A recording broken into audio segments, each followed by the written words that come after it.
السلام عليكم ورحمة الله وبركاته. معاكم محمد سامي، وفي الفيديو ده هنعمل معاينة لجهاز تكنو L8. شركة تكنو هي من الشركة الصينية مش مشهورة إلى حد ما، ولكن اللي بيميزها أسعارها الرخيصة بشكل كبير بالنسبة لإمكانياتها. فاحنا هنا بنتكلم عن واحد من أجهزتها وهو من الفئة المتوسطة واسمه L8. لما نيجي نتكلم عن تصميم الجهاز، فالجهاز بيجي بتصميم أشبه لمعظم أجهزة السوق الصيني.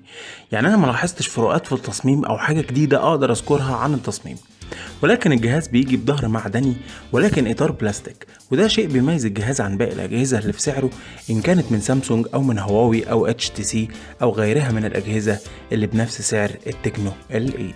فلو بصينا من جنب الجهاز اليمين هنلاقي زرار الباور وزراير التحكم في الصوت.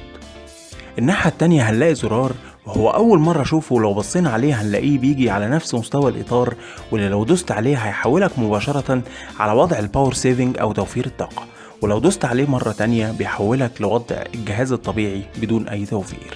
أما من أسفل الجهاز فهنلاقي فتحة الشاحن مايكرو USB وفتحة مايك واحدة، ومن فوق الجهاز هنلاقي فتحة السماعة 3.5 مللي العادية، وهنلاحظ هنا إن مفيش مايك تاني عشان خاصية النويز كانسليشن، واللي طبعا شيء متوقع في جهاز بنفس الفئة السعرية بتاعت التكنو L8. الجهاز بيجي بثلاث زراير كاباسيتيف مش في الشاشة نفسها، بس للأسف مش بينوروا في الضلمة، فاحتجت إن أتعود على أماكنهم في الأماكن اللي فيها ضوء قليل إلى حد ما. الجهاز بيجي بشاشة 5.5 بوصة بدقة HD، واللي هي 1280 في 720، والكلام ده على شاشة 5.5 بوصة بيولد لنا كثافة بكسلات 267 بكسل في كل إنش.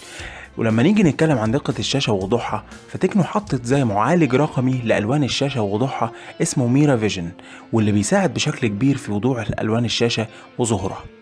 كمان اللي لاحظته هنا ان زوايا رؤية الشاشة في الجهاز ممتازة جدا لدرجة كبيرة، بحيث اني ممكن اشوف الشاشة ومحتوياتها بشكل كامل من زاوية مايلة بدرجة كبيرة، وده بيخليها مفيش اي تغيير الوان او تغيير في وضوح الشاشة نفسها لو بصيت عليها من زاوية تانية. الجهاز بيجي بسوفت وير اندرويد 5.1 لولي بوب، وهو مش احدث اصدار اندرويد، مع ان الجهاز نازل في شهر ابريل 2016، واللي كان اندرويد مارشميلو نازل من اول السنة، يعني بقاله 4 شهور. هنلاقي هنا واجهة المستخدم الخاصة بتكنو، واللي هي الهاي او اس، واللي هي واجهة المستخدم التقيلة الى حد ما، ومليانة تطبيقات وحاجات كانت ممكن تتشال من الجهاز عشان تخفف من السوفت وير ويبقى الجهاز اداؤه احسن.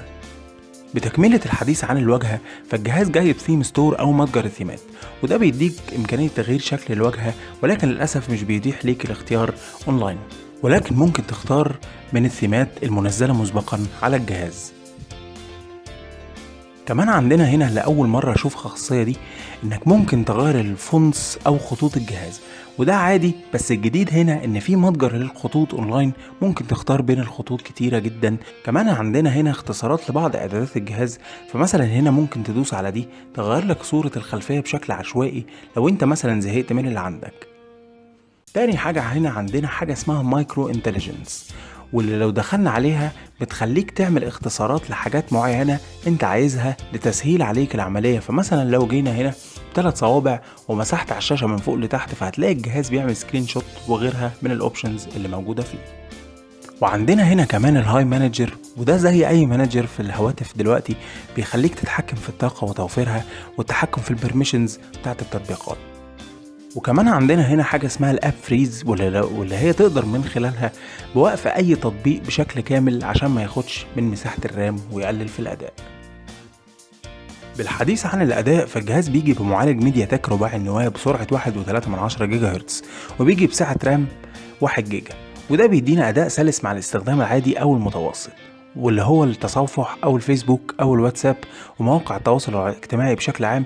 فكل الكلام ده هيدينا معاه اداء ممتاز، بحيث ان مفيش اي تهنيج لاحظته اثناء استخدامي ليه، ولكن لو حملت عليه تطبيقات كتير جدا والعاب واستخدمته استخدام تقيل، فمن الطبيعي انك تلاقي تهنيج في بعض الحاجات، لانها مش اقوى رامات ولا اقوى معالج موجود حاليا في السوق. الجهاز بيجي بمعالج رسوميات من نوع مالي تي 400، وده طبعا معالج قديم جدا الى حد ما، فمش هيدينا الاداء الخرافي في الالعاب التقيله زي مثلا اسفلت 8، والغريب انها بتيجي مثبته على الجهاز ولكن بنسخه ديمو او التجريبيه، والله زينا فريمات واقعه او تهنيج لما تيجي تلعب اللعبه بشكل ملحوظ.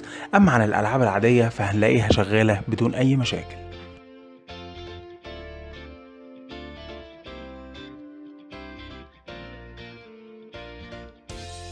اما عن الكاميرا فهي بتيجي بدقة 8 ميجا بكسل بسنسور من شركة سوني بفلاش قوي جدا، وانا صراحة اعجبت جدا باداء الكاميرا.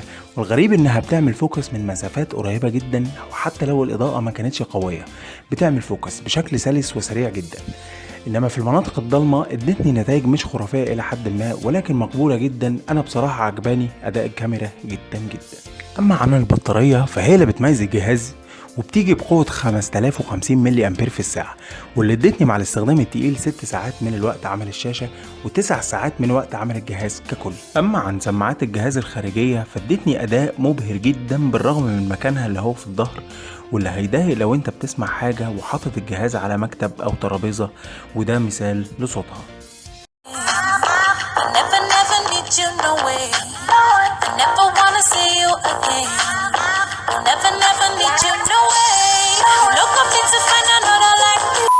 ودي كل حاجة عن الجهاز تكنو ال8.